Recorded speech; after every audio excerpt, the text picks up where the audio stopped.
Well, welcome back, everyone. And by that, I mean all 4 people that will actually watch this video. Yeah. So for several years, I've been making these old school hot rod dashes, getting them in raw form and then engine turning them, filling with the gauges and then selling them. But I've never really brought people along for the ride to see how that process works.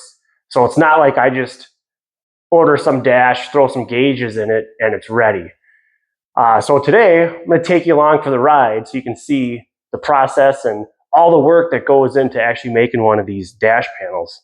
So there's several different dash panels that I do. Here's one right here. This is a stainless dash that he cut me. The stainless works great for engine turning. It really takes to the Kratek stick. Another material is aluminum. These turn out pretty nice too. And if you want to get really crazy, I've also made some of these solid copper dash panels. And here's an end result of one of those copper dash panels. This is a smaller one, but you get the idea here. Now, another panel that I've made several times, and these turn out great, are these old Merc Cruiser panels. These are from like the 60s, 50s, 70s era-ish. And sometimes when I get these, they're in pretty tough shape. If you look at, I don't know if the camera will pick it up, but this one isn't bad. I mean, there's no dings or dents. So in that regard, it's great. And there's not a lot of scratches on this one, but it is kind of dirty. I removed that Merc Cruiser decal. So I'll take you through the process of this dash. This is the next dash I'm going to do. I do have some really cool wing style Stewart Owner gauges that I'm going to fill this panel with when I'm finished. And then, like most, I just offer it for sale because, well, I don't have a use for a bunch of dash panels sitting around. But it's a great opportunity for me to get some of this stuff kind of rescued from kind of sitting in a shop or in a drawer somewhere and get these back out to people to use and make them look really cool. So I'm going to take you through the process with this dash. The first step with this is to get it cleaned up. My first step in restoring this panel is soaking it in hot soapy water. This is going to remove the years of grime that's built up on the panel, and will also remove that Merc Cruiser decal as well.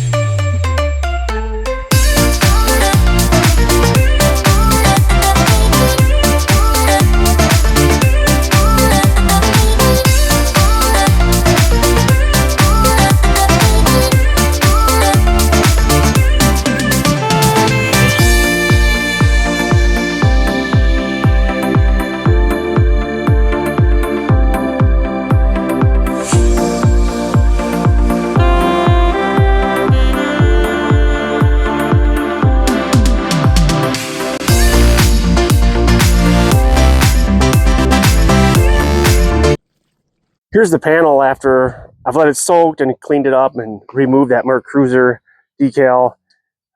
As you can see, it's in need of a buff. So we're going to get it shiny. I'm going to start with a black compound first. It's a little bit more of an aggressive compound, and then once I get it kind of cleaned up from there, I'll move to a green compound, which is specifically designed for buffing stainless.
So we'll go wipe it down with a cloth, and we'll kind of check our progress. I'm just gonna wipe it down real quick with some Mother's polish, and just kind of check the progress we're making on it. As you can see, it's cleaned up really well. Others and clean it up a little, and we'll see if we can find any more imperfections on it.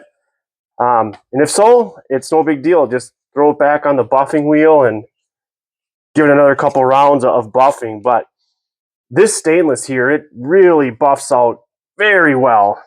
Obviously, we're going to get some tarnish off of it, as to be expected. Obviously, once you do your final buff and you're done with it on the buffing wheel, before you engine turn it, you're going to want to give it a final hand polish with, like, I use a Mother's Mag wheel polish. It works great. Doesn't leave any fine scratches in the stainless. Works really well. So one of the tricks with engine turning, and with anything for that matter, is having some really good prep work. The more prep work you do and the better your prep work is, as with most projects in life, the better the end result is going to be. As far as like engine turning, the smoother and shinier the surface, the better the result is going to be.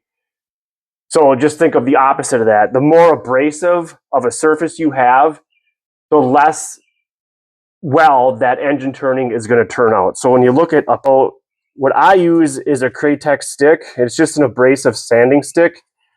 And that abrasive stick is going to take really well to a very soft, smooth, shiny surface like this. So on a panel like this, the engine turning, it turns out so great. I use a medium grit Kratex stick, and it's a 1/2 inch diameter. And you can see that, like, wow, like what a difference just doing the 15-minute soak in hot soapy water, and then getting it on my buffing wheel and buffing it for about 15 minutes. And you can see how this panel really is starting to come to life.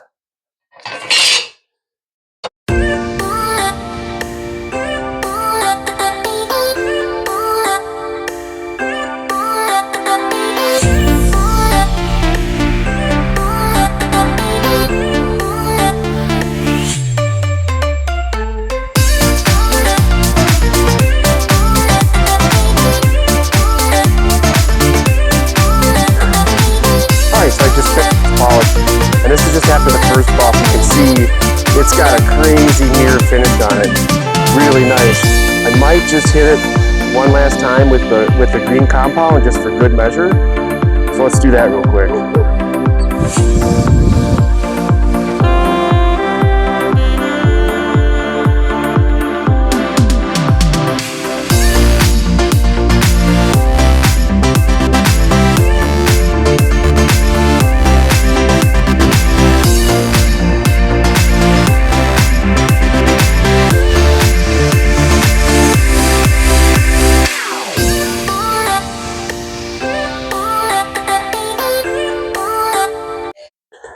All right, so here's after another run of the green compound. You can see it's really taken on a real brilliant shine. So now we'll go wipe it down again with some Mother's polish.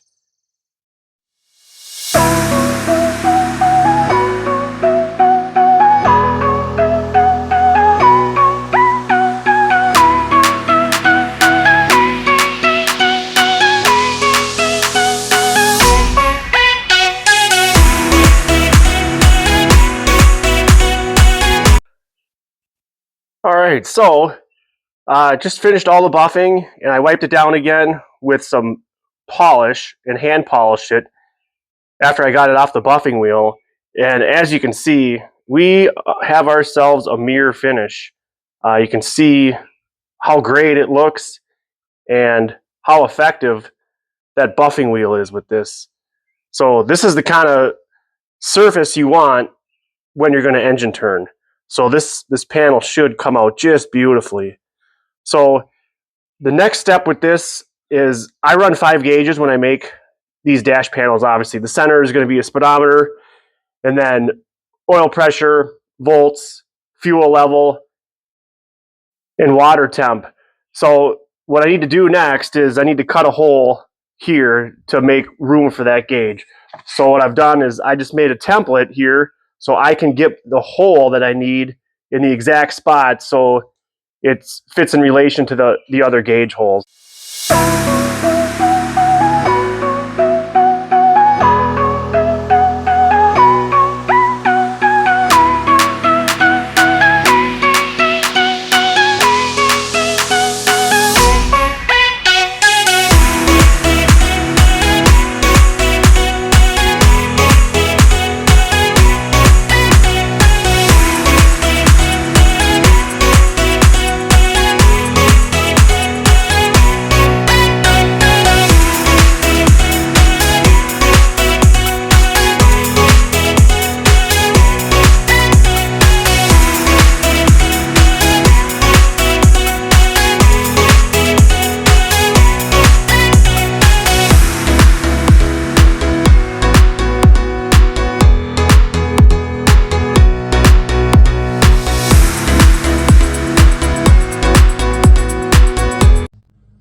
All right, so after quite the battle royale of cutting, sanding,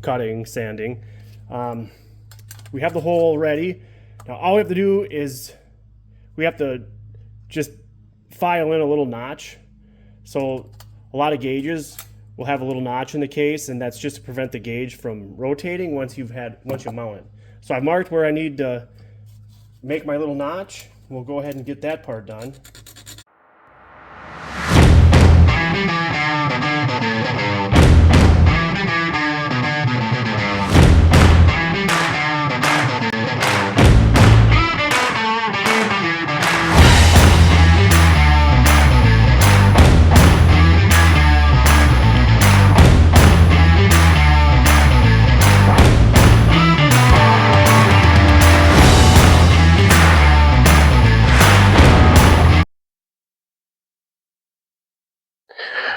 All right, so after some cutting and some filing and some sanding, we are in.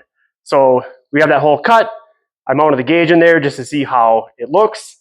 And as you can see, it's starting to come together real nice. So our next step is to put a nice, beautiful engine turn on this, but just kind of want to show you the progress of where we're at.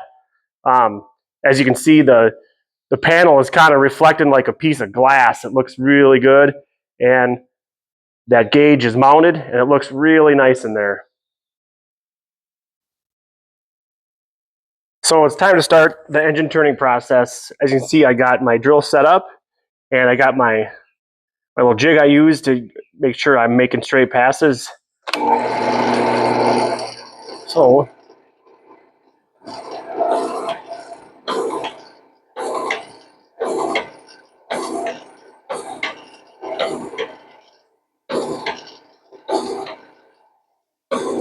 we'll lay our first row here.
And as you can see there, before I set everything up to lay my second row, I'm making sure that this next row I'm going to lay overlays that top row that I just did. Another thing you'll notice is as my Kratek stick makes contact with the panel, I'm only letting the stick come in contact with the panel for just a moment. That's all it takes. Just that. You don't want to have the Kratex stick stay in contact with your panel when you're engine turning for very long. If you do, if you were to just put the stick down and let it spin on, let's say, your aluminum, especially aluminum, your stainless or whatever product you're turning, it'll kind of create like a burn mark. And your swirl, instead of being like a nice shiny, the nice shiny color that it's supposed to be, it'll kind of have a blue look to it. And it's kind of like you're essentially kind of putting a burn swirl on it. You want to avoid that. So if you're going to do some engine turning yourself, just make sure when you come down, you're only having your stick be in contact with your panel for just a moment. That's all it takes.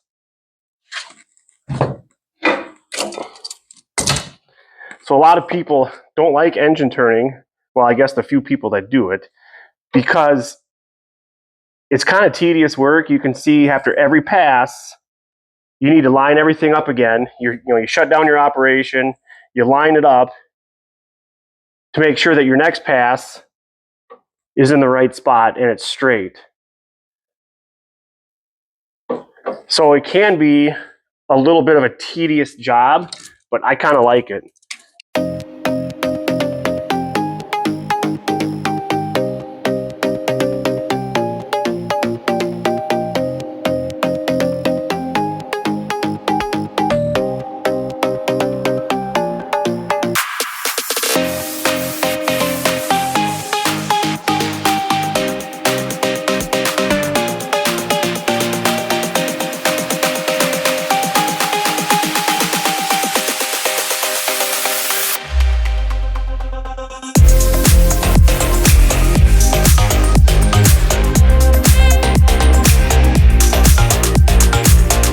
And what you can do every now and then, I take my finger and I just rub it on the bottom of the Kratex stick. This just will clean it up, any burrs or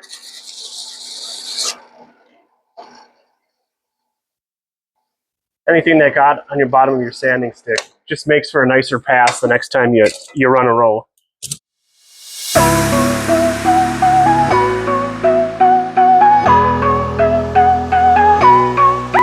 So we'll just take a look real quick here at the progress we've made.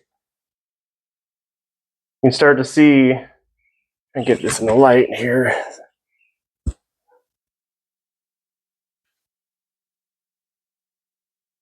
can start to see that awesome prism look that engine turning has.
All right, so we finished engine turning this panel, and I just kind of put it in the light here so you can see the end result.